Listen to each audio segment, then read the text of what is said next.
आज हम जिस टॉपिक को कवर करेंगे वो है सेल यानी कि कोशिका।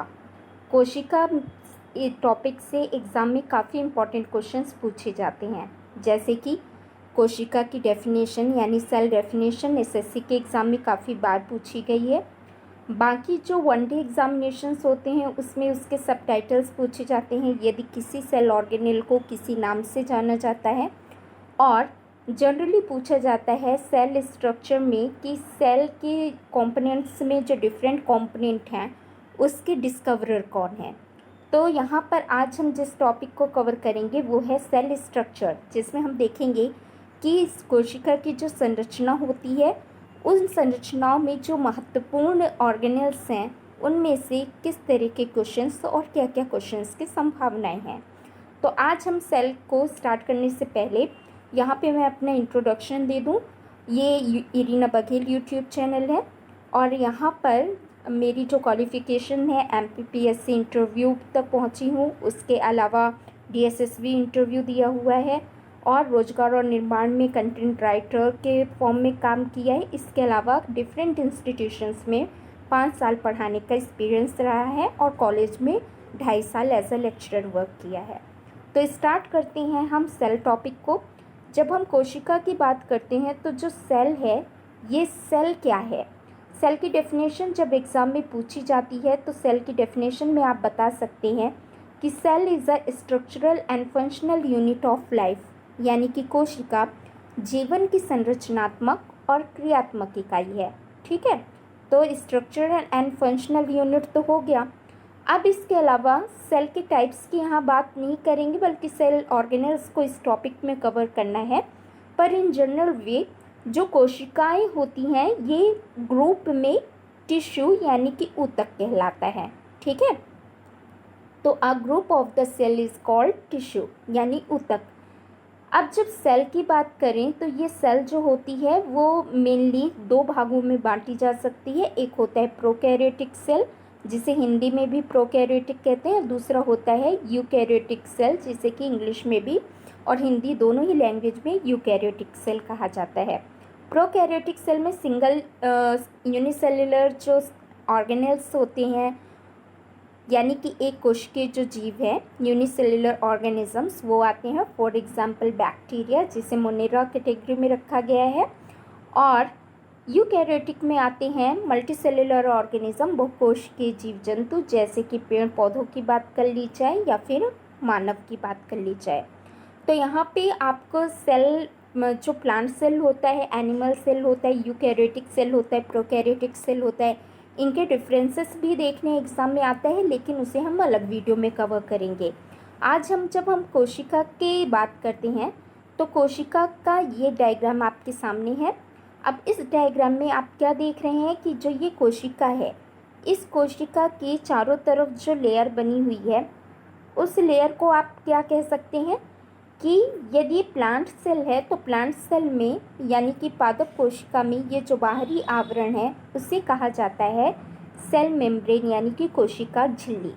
और जो सेल यदि हम बात करें, माफ़ी चाहती हूँ, कि यदि हम प्लांट सेल की बात करें तो प्लांट सेल में जो आउटर लेयर है उसे कहते हैं सेल वॉल, ओके, यानी कोशिका भित्ति। और जब हम एनिमल सेल की बात करें यानी जंतु कोशिका की, तो वहाँ पे प्रेजेंट होती है आउटर लेयर सेल मेम्ब्रेन यानी कि कोशिका झिल्ली। तो यदि कभी क्वेश्चन आए कि पौधों में क्या पाया जाता है जो कि एनिमल्स में नहीं, तो सेल वॉल प्लांट सेल्स में तो होती है लेकिन एनिमल सेल्स में नहीं होती। और ऐसी ही वैक्यूल्स और कई इंपॉर्टेंट और डिफरेंसेस हैं। चलिए अभी हमें बात करनी है सेल ऑर्गेनेल्स की। तो ये आपके सामने स्ट्रक्चर है जिसमें सेंटर पे आपको दिखाई दे रहा है न्यूक्लियस। न्यूक्लियस के चारों ओर यहाँ पे कोशिका द्रव्य फैला हुआ है जिसे हम साइटोप्लाज्म कहते हैं। इस साइटोप्लाज्म में आपको दिखाई दे रहा है कि कई ऑर्गेनेल्स बिखरे पड़े हुए हैं, जैसे कि माइटोकॉन्ड्रिया हो गया, राइबोसोम्स हो गया, एंडोप्लाज्मिक रेटिकुलम हो गया, और इसके अलावा वैक्यूल्स हो गए और लाइसोसोम हो गया, एसेट्रा। अब इस सेल स्ट्रक्चर्स को देखने के बाद आप देखिए यहाँ पे कौन कौन से इम्पॉर्टेंट ऑर्गेनेल्स जो अभी हमने देखे। नंबर 1 हमारा mitochondria, number 2 centrioles, number 3 endoplasmic reticulum जो 2 तरह का होता है, यदि इस पे राइबोसोम के कड़ चिपके हुए हो तो उसे RER यानी कि रफ एंडोप्लाज्मिक रेटिकुलम कहते हैं, लेकिन यदि ये स्मूथ होता है तो उसे स्मूथ एंडोप्लाज्मिक रेटिकुलम कहा जाता है। हिंदी में इसे अंतःप्रद्रव्य जालिका कहते हैं। फिर है माइक्रोट्यूब्यूल्स, उसके बाद है गोल्जी कॉम्प्लेक्स, उसके बाद न्यूक्लियस। वैक्यूल्स को हिंदी में रिक्तकाएँ कहा जाता है, then nucleolus, then endoplasmic reticulum जो हमने अभी देखा। अब हमको कौन कौन से organelles examination point of view से थोड़ा डिस्कस करने हैं। उन सेल ऑर्गेनेल्स यानी कोशिकांगों की बात करते हैं। सबसे पहला है न्यूक्लियस। जब न्यूक्लियस की बात की जाए तो न्यूक्लियस जो होता है हमें पता है हमारी कोशिका है। कोशिका के सेंटर में ये न्यूक्लियस होता है जिसमें कि जेनेटिक मटेरियल यानी आनुवांशिक जो पदार्थ हैं वो पाए जाते हैं, जिन्हें हम कहते हैं DNA RNA। ओके, इन्हीं DNA पे जीन प्रेजेंट होते हैं जिन्हें जीवन की संरचनात्मक, यदि हम जीवन की बिल्कुल इकाई की बात करें, यानी जीवन की इकाई तो सेल हो गई, लेकिन यदि यहाँ हम आनुवांशिक इकाई यानी जेनेटिकल यूनिट की बात करें तो जीन यहाँ पे कहाँ प्रेजेंट है, हमारी DNA के ऊपर, जिसे लोकस कहा जाता है। ओके, अब ये इसका सब टाइटल याद रखिएगा, एग्जाम में आता है कि न्यूक्लियस को क्या कहते हैं। तो आपको याद रखना है कि न्यूक्लियस को केंद्रक यहाँ पर नियंत्रण इकाई के नाम से जाना जाता है, यानी कि जो केंद्रक होता है उसे कंट्रोल यूनिट भी कहा जाता है सेल का। तो ये क्वेश्चन पूछा जा सकता है कि क्या कंट्रोल यूनिट किसे कहते हैं कोशिका की, तो नियंत्रण इकाई कहलाती है न्यूक्लियस। ओके, अब इसकी खोज किसने की तो उसे हम अभी देखेंगे, सबको एक साथ किसकी खोज किसने की है। दूसरा हम देखते हैं यहाँ पे एंडोप्लाज्मिक रेटिकुलम। एंडोप्लाज्मिक रेटिकुलम को हमने पहले ही देखा कि यहाँ पे दो इसके टाइप्स हैं, या तो यदि यहाँ पे राइबोसोम्स हैं तो उसे RER यानी रफ एंडोप्लाज्मिक रेटिकुलम कहेंगे, राइबोसोम्स नहीं है तो स्मूथ SER कहेंगे। हिंदी में से अंतःप्रद्रव्य जालिका के नाम से जाना जाता है। ओके, नाउ नेक्स्ट है यहाँ पर गोल्जी ऑपरेटस। गोल्जी ऑपरेटस इसी की डिस्कवरर गोल्जी के नाम पर पड़ा है।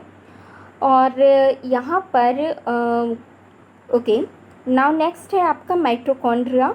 आपको पता है कि माइटोकॉन्ड्रिया को एनर्जी पावर हाउस यानी कि कोशिका का ऊर्जा गृह भी कहा जाता है। ऊर्जा गृह यानी कि पावर हाउस ऑफ सेल कौन कहलाता है, माइटोकॉन्ड्रिया कहलाता है। सेंट्रोजोम हो गया। सेंट्रोजोम जनरली जब सेल डिवीज़न होता है तो उसमें मियोसिस की प्रोसेस में पोल्स जो बनते हैं उनके फॉर्मेशन में हेल्प करता है। नेक्स्ट है लाइसोसोम। लाइसोसोम की बात करें तो लाइसोसोम क्या है, इसका सब टाइटल कहा जाता है साइडल बैग ऑफ सेल, यानी कि कोशिका की आत्महत्या की थैली, क्योंकि लाइसोसोम्स में कुछ एंजाइम्स होते हैं और ये जो एंजाइम्स हैं ये सेल को ब्रस्ट कर देते हैं, इसी वजह से इसे सुसाइडल बैग का टाइटल दिया गया है। नाउ नेक्स्ट है इम्पॉर्टेंट वन, राइबोसोम। राइबोसोम को कहा जाता है प्रोटीन फैक्ट्री, क्योंकि यहाँ प्रोटीन सिंथेसाइज होता है इसलिए इसका दूसरा नाम दिया गया है प्रोटीन फैक्ट्री। ओके, अब इनमें से हम डिस्कवरी देख लेते हैं जो अगला इंपॉर्टेंट क्वेश्चन बनेगा। जब न्यूक्लियस की बात करें, न्यूक्लियस को अभी आपने देखा था कि न्यूक्लियस सेंटर का पार्ट था कोशिका की, तो न्यूक्लियस यानी केंद्रक की खोज की है रॉबर्ट ब्राउन ने। याद रखिएगा कोशिका की खोज की थी रॉबर्ट कोच ने, तो यहाँ पे हम किसकी केंद्रक की बात कर रहे हैं, ओके, ना कि सेल की। सेल को खोजा है रॉबर्ट कोच ने, जबकि न्यूक्लियस को खोजा है किसने, रॉबर्ट ब्राउन ने। ओके, सेकेंड है हमारा एंडोप्लाज्मिक रेटिकुलम। तो एंडोप्लाज्मिक रेटिकुलम को किसने खोजा है, ये है एल्बर्ट कुलेडी, इन्होंने बेल्जियम में, और कीथ पॉटर इन्होंने रॉकफेलर इंस्टीट्यूट में। ओके, नाउ नेक्स्ट है गोल्जी ऑपरेटस। इसका नाम ही गोल्जी जी के नाम पर पड़ा, तो कैमिलो गोल्जी ने इसकी खोज की। और फिर इसके बाद है माइटोकॉन्ड्रिया। माइटोकॉन्ड्रिया की स्टडी की थी एल्बर्ट वॉन कॉलिकर ने मसल सेल्स में 1857 में, और रिचर्ड एल्टमॉन ने सबसे पहले इसे रिकॉग्नाइज किया था। लेकिन सबसे इम्पॉर्टेंट चीज़ है कि इसे जो टर्म दिया था वो कैरी बेंडर ने दिया था।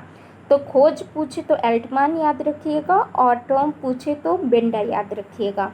ओके, नाउ नेक्स्ट अगला है सेंट्रियोल। सेंट्रियोल को डिस्कवर किया था एडवर्ड वॉन वेनेडेन ने। ओके, और फिर इसके बाद इसे डिस्क्राइब्ड किया है और ये टर्म कॉइंड किया है बोबेरी ने। तो जनरली जो क्वेश्चन एग्ज़ाम में आता है बोबेरी से पूछा जाता है कि किसने इसे डिस्क्राइब किया, ये टर्म सेंट्रियोल किसने कॉइंड किया है, किसने ढूंढा है, तो बोबेरी याद रखिएगा। Now next lysosome. लाइजोसोम के फाउंडर डिस्कवरर हैं डी डुबे। और लास्ट राइबोसोम। तो राइबोसोम को खोजा है जॉर्ज पैलेट ने। तो ये था हमारा कोशिका का स्ट्रक्चर, जिसमें से हमने देखा कि कोशिका का सबटाइटल क्या है और कोशिका के डिस्कवरर कौन है। तो एक बार रिकॉल कर लेते हैं। रिकॉल ये कि सबसे इम्पॉर्टेंट तो हो गया हमारा माइटोकॉन्ड्रिया। माइटोकॉन्ड्रिया को कहा जाता है एनर्जी पावर हाउस यानी ऊर्जा गृह, ठीक है, एनर्जी हाउस कहते हैं। दूसरा, जब हम बात करें न्यूक्लियस की यानी केंद्रक की, तो केंद्रक को क्या कहा जाता है, केंद्रक को कहते हैं कंट्रोल यूनिट यानी नियंत्रण इकाई कोशिका की। तीसरा याद रखना है राइबोसोम। जब राइबोसोम की बात आएगी तो राइबोसोम को किस नाम से जाना जाता है, प्रोटीन फैक्ट्री। ओके, किस नाम से जानेंगे आप, प्रोटीन फैक्ट्री के नाम से एग्जाम में पूछता है। नेक्स्ट है आपका यहाँ पे लाइसोसोम। तो लाइसोसोम में आपको याद रखना है कि लाइसोसोम को कहा जाता है suicidal bag. Okay, now next अगला है आपका ओके, आई थिंक सभी सबटाइटल नेम हमने यहाँ पे देख लिए हैं। तो ये कोशिकाओं से रिलेटेड एक छोटा सा इम्पॉर्टेंट सेगमेंट था, जिससे आपके एग्ज़ाम्स में अच्छे क्वेश्चंस बनते हैं। तो आप इसे 2 से 3 बार इस वीडियो को देखिए तो आपको अच्छे से मेमोराइज हो जाए। और इरीना बघेल यूट्यूब चैनल को सब्सक्राइब कीजिए और इम्पॉर्टेंट वीडियोस और